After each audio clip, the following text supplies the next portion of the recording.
Hello everyone, আসসালামু আলাইকুম। I hope সবাই ভালো আছেন। আমার করা এই ভিডিওটি ছিল ঈদের দিনের ভিডিও। আর আমার যে পেজ ছিল ওই পেজটাতে আমি তেমন একটা অ্যাক্টিভ না, যার কারণে আমার এই আইডিতে আমি সকল প্রকার ব্লগ আপলোড করব। আর আমার এই আইডিটা যেহেতু প্রফেশনাল ড্যাশবোর্ডে তৈরি হয়েছে, তো আমি চিন্তা করেছি যে এখানেই সব ব্লগ আপলোড করব।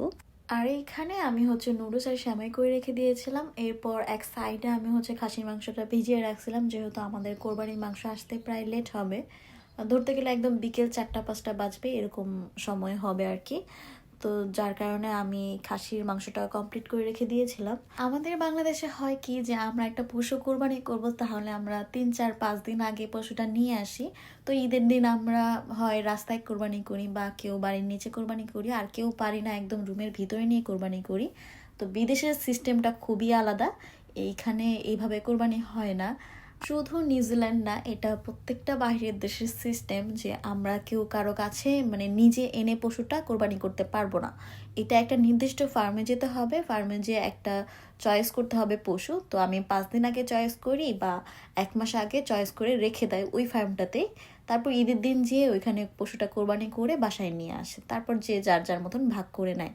বা কেউ যদি ভাগে দেয় তাহলে যার যার মাংস শেষে ভাগ ভাগ করে নেয়। ঈদের কিছুদিন পরে আমি 2টা ব্লগ দেখি, একটা আমেরিকার আপু করে আর একটা লন্ডনে আমাদের বাঙালি। তো তারা দেখলাম যে পশু যেদিন কোরবানি করেছে, তো ওই দিন তারা মাংসটা হাতে পায় নাই, প্রায় 3 দিন পর হাতে পেয়েছে। তো সেই তুলনায় আমাদের নিউজিল্যান্ডে আমার দেখা মতে সিস্টেমটা সুন্দর, যে আমরা সাথে সাথে কোরবানির মাংসটা হাতে পাই। আর এই তো আমাদের কোরবানির মাংস চলে এসেছে। আমি যেটা বলেছিলাম প্রায় বিকেল হবে, তো ওরকম টাইমই হয়েছে, বিকেল 5টা এরকম বেজেছে। তো এখানে আমি কিছু মাংস নিয়ে আলাদা করে বসিয়ে দিয়েছিলাম। আমি দেখলাম যে কোরবানির মাংস সবাই এইভাবেই রান্না করে, তো আমিও মশলা টশলা দিয়ে এইভাবে বসাই দিয়েছিলাম। আর এখানে আমি কোনো পানি ইউজ করি নাই। তো মাংসটা খেতে খুবই মজার হয়েছিল। তো রান্নার ফাইনাল লুক আমি নিতে পারি নাই। আর কোরবানির মাংস যেভাবেই রান্না করেন না কেন, খেতে খুবই টেস্ট হয়।